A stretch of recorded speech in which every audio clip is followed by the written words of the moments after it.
Hello, I'm Scott Edwards. Thanks for having me. Sorry we can't do this in person. It would be a lot better if we were all together at the Georgia Center, meeting one another, and I could help share my story and let you guys know a little bit about how I ended up here today. I was wondering at first when I talked to my wife about this, why I would get chosen. But I think it's because of the diverse background and the different ways where somebody reaches a point in their career and they want to share that with others. And I think what we learned from FACS, or being a student through the FACS program, is that we have very diverse collective of students and disciplines. So if you want to be in textiles or fashion, if you want to be there for early childhood development, play in the NFL, everything is an option when you go through FACS. And what I really have learned to enjoy over the years is the fact that we've stayed very intertwined. The university's done a great job of keeping in touch with me, and we've been there for one another. I've done some things for FACS, I've spoke with entrepreneurs, and then some of the FACS faculty has certainly been there for me.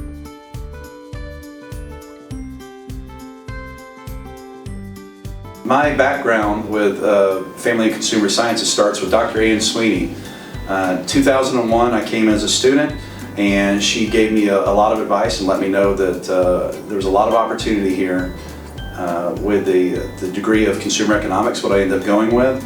After that I worked in the sales world in Atlanta before going to Dallas, Texas in 2006, and I started my own company there in 2010, and then I started enlisting a lot of help from the university, and the faculty's been very, very supportive. I've worked with many of the FACS students as well through either internships or hiring them directly. Dean Fox has been wonderful, Dr. Worthy has been great, Dr. Wormuth, and Dr. Sweeney, of course, to this day, even though she's retired. But it's that type of program that you get through family and consumer sciences.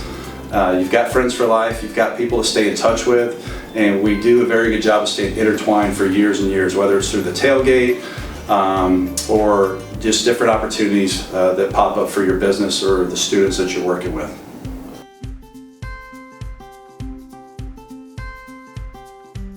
I'd say you're in the right place. You're going to have a lot of different opinions, and there's diversity of thoughts, there's diversity of programs that come out of family and consumer sciences.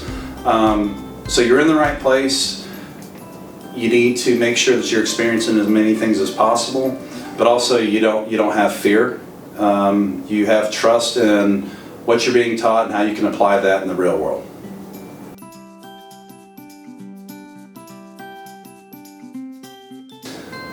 The ability to stay connected and to have someone that will constantly support you, have some of the faculty that will constantly support you, will be huge in your career. A lot of my friends, colleagues, they don't have that same relationship with the university that they came from. Based in Dallas, Texas, there's a lot of people that are from, Baylor or SMU or Texas or whatever. And to be honest with you, I would say that out of all the people that I know that are equals or people that are in my realm as colleagues, they don't have the same experience that I do. Keeping in touch with your not only your old university, but your college as well, and to know that you've got those people there to bounce ideas off of and help to grow what you're doing.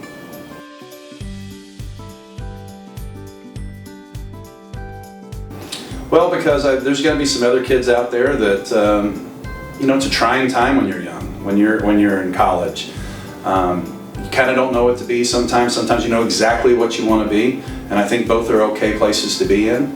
But FACS gives you some flexibility, and there's a lot of different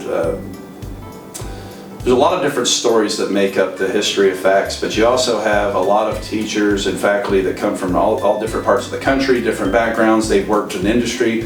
Some come up strictly academic, but you know that the support that will be given to the students, the scholarship programs, the innovation fund that's out there, I think that we're trying to foster the right types of folks to come through, not just the university, but also through the FACS program, and see what all is available.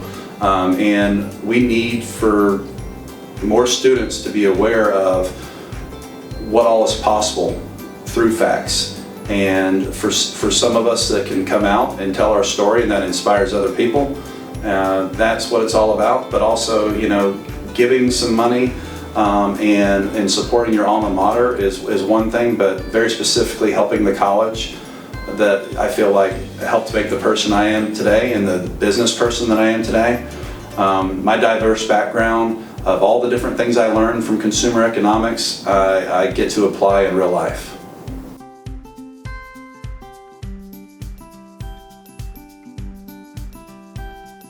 I would say just do hard things, walk the narrow path, know that you've got the background, you've got the chops, you've got the experience, you've been taught, you've got great support around you to go ahead and move forward. And whether you want to be an entrepreneur, an innovator, if you want to get into real estate, technology, whatever it might be, that nothing's too big for you, that you can just, you know that you can pull from your experiences and get through it.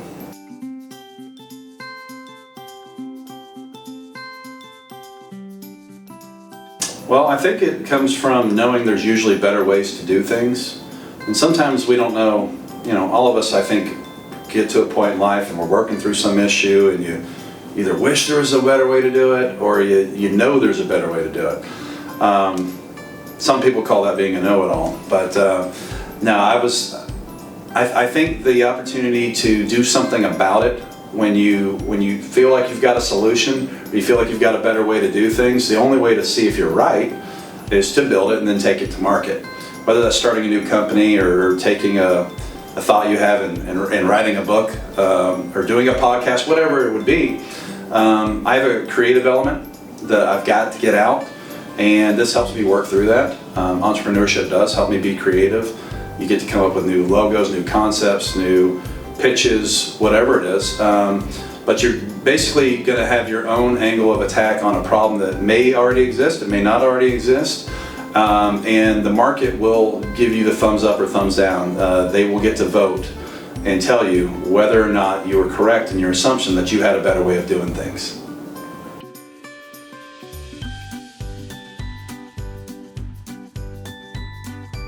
You're going to stumble, you're going to have some issues, you're going to sometimes feel like you don't even want to go forward anymore.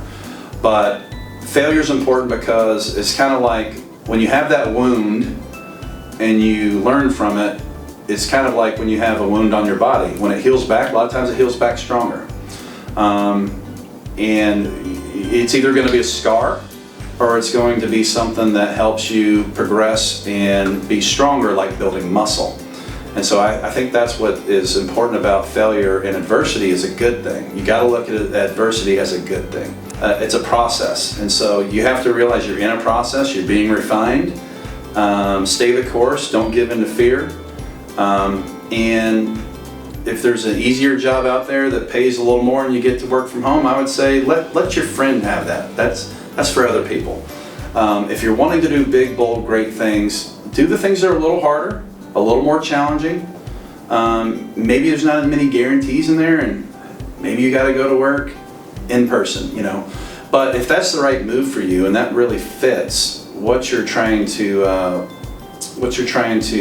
pull off in your career, go that route. Go the more difficult route. The younger you are, that's the time to go do the challenging things. And just go break some stuff. Yeah, it's a little messy, but you're going to learn a lot more. You're going to learn a lot faster, and you're going to be ahead of your peers in 4 or 5 years. So let them take the easier jobs. You go take the harder ones, and see who's standing the tallest in a matter of years.